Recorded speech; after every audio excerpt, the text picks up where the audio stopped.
I did misspeak a moment ago. I did say Casey Thompson was already committed to Auburn. I don't think that's true. I think I he's think just he's visited. visiting. yeah. Yeah. So visiting Auburn, Florida has also been a school that's been thrown out there for the Nebraska transfer. I think it's safe to say he'll end up in the SEC. I think Yeah. there's a lot of teams that want him in the SEC and that are going to give him a shot.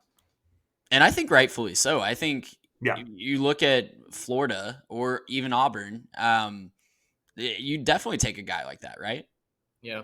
Well, and the third guy, Peyton Thorne, leaving Michigan State, right? I think he's another guy that Auburn, Florida really should take a hard look at. They're both turnover prone, which is not going to calm the fan bases, but at the same time, when you look at the current quarterback rooms that they have now out of Florida, the spring game supposedly went really well for Graham Mertz, and Gator fans are feeling like they're more reassured than when they were just listening to the echo chamber that is Twitter.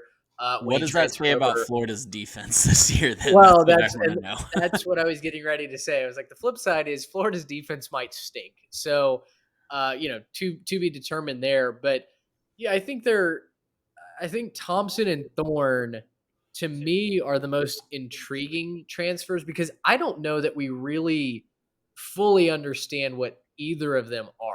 Casey Thompson's bounced around. He's been injured a lot. He's shown flashes of greatness. Peyton Thorne is kind of had to rely on his running game schematically while he's been at Michigan State. I would love to see what happens if he can throw because we know he has a good arm. I mean, you watch highlights of Jaden Reed when he was in the NFL draft process. It's clear Thorne can throw the football down the field. It's just he wasn't really asked to do that a ton. So I'm kind of curious for both of these teams. Like Trey, you said, Casey Thompson. It certainly seems like Auburn would be a natural fit. For Thorne, I don't know if Florida's the fit. I don't know if he goes somewhere else, but if he does, I would like to see him maybe in more of an air raid offense where he's forced to throw the ball a little bit more frequently. Yeah, I fully agree with that. And wherever both of these guys end up, you're getting a guy that's played a lot of college football, right? And I think that experience is just incalculable in value to some of these programs that are so needy at quarterback. I think back to when Texas A&M took Trevor Knight, kind of pre-transfer portal, but as a grad transfer, and just the Good life year. that re-injected into the program after losing, Kyle Allen and Kyler Murray in one offseason. So both of those guys have played a lot of college football. They're going to be very valuable. But guys, I want to look on the other end really quickly before we move on. What is going on at Michigan State? I think the alarm bells should be sounding loudly if you're a fan of the team up in East Lansing. It's not good. It's not good. That's clear. I think. Look, Michigan State and Texas A&M got so many comparisons, right? Because you have a coach that's on a massive contract that the fan base, after one season of success, kind of sold their soul for, right? The difference is Jimbo has won at the highest level. He has a national championship. Mel Tucker left Colorado post spring to go take that job up in East Lansing And went 5-7 in his 1 year at Colorado. and yeah, exactly. So on top of all of that, for Mel, he's had just little things pop up, whether it be transfers in and out, whether it be comments from recruits, whether it be now last year you had the legal issue in the game against Michigan. There have just been enough things around that program that kind of it's felt like prevented it from getting a full head of steam. It seemed like after the Kenneth Walker breakout season that, oh my gosh, the Spartan team is on the rise. And all of a sudden we're in Big Ten title contention and looking at New Year's Six games. And right now that looks like it couldn't even be further from the truth. So the only way to dig yourself out of those holes is to recruit really well and put five-star talent on the field, at least when your coach is being paid nearly $100 million. And now that talent's walking out the door. Michigan State's schedule is not easy. It's not like they play in some, it's not like they're playing in the Pac-12, or even if you have some talent leave or shift around, you can find 8, 9, 10 wins. That's not possible in the Big Ten. So for me, Mel Tucker's locked into this massive deal. I don't know what you do. I think you obviously just have to weather the storm, right? I don't think they're going to buy him out. But stock down on Michigan State for me, and it is concerning. It feels like the program has no identity right now, which is a surefire way to have talent leave and new talent refuse to come. I think what Mel Tucker needs to do is call the NCAA offices and see if there's any way he can get Kenneth Walker back for a year, because seems like that's about all that's gone right in Michigan State. You know, Mitch, when you were saying there's the comparison between, you know, Michigan State and A&M, I'm like, yeah, the difference is the Aggies never charged the Longhorns in the tunnel and tried to fight them.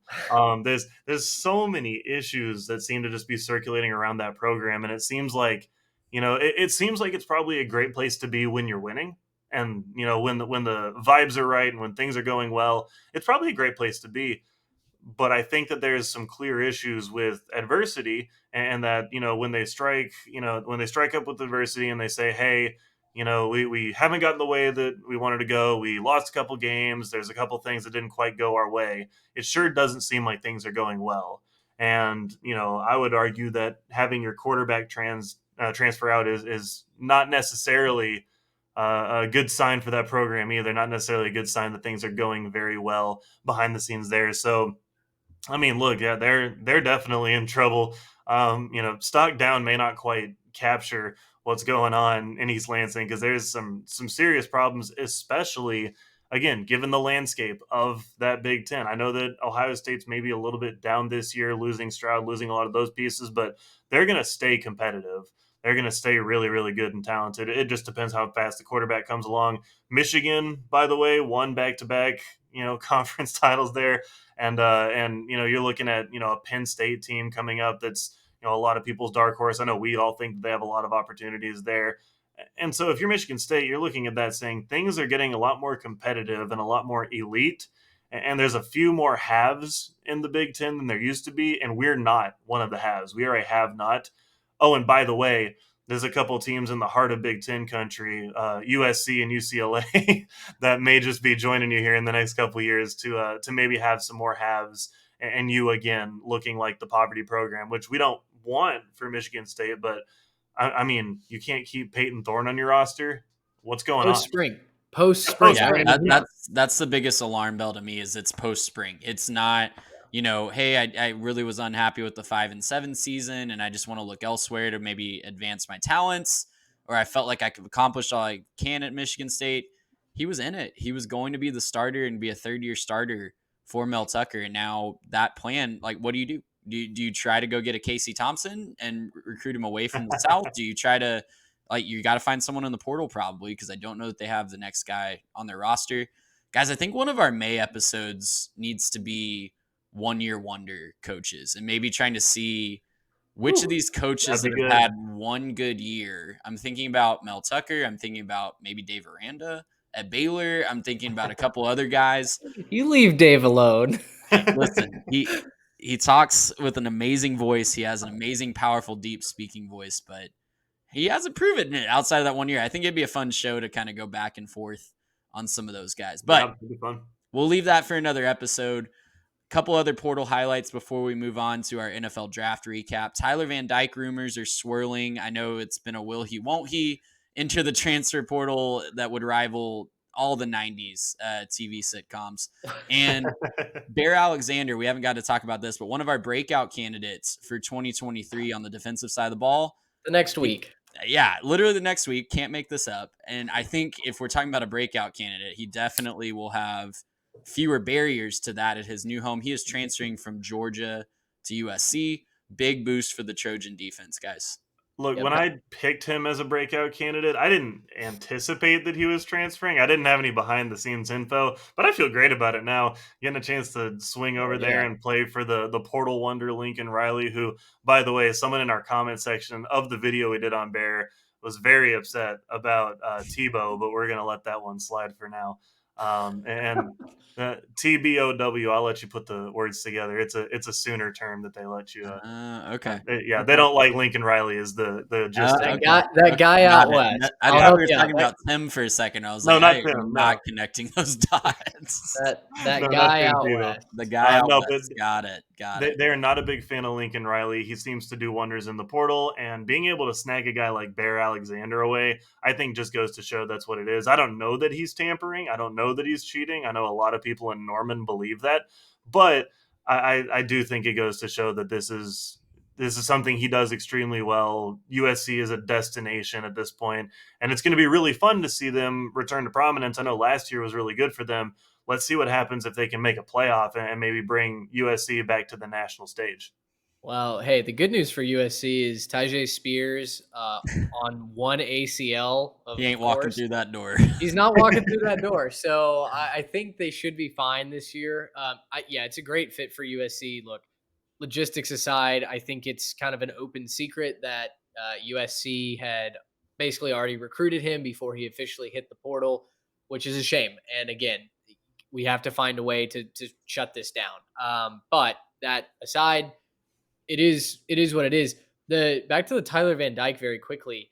That whole saga of will he, won't he? People forget that Miami, the football account, tweeted out a highlight package of him saying he's not going anywhere. Like the official school account weighed in and said, "Don't worry about it. He's a Cane for life." That screams confidence. First of all, I mean, amazing confidence from the social media admin. Tip of the cap to the admin for putting that together. Second of all, now I'm kind of rooting for him to transfer even harder. So our friends at Freezing Cold Takes and, of course, No Contacts College Football can just run with that. I think Liam would have a field day with that tweet.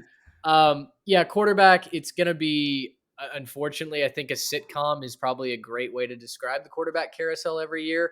Guys can go wherever they want to, thanks to Twitter and DMs, because coaches can be talking to them. They can have sources in their ear even when they're with one team saying, hey, the grass is greener over here.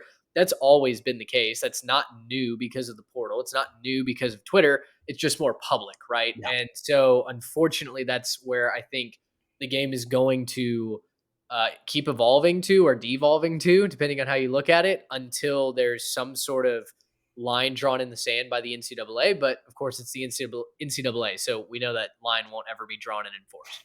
Gracious, how about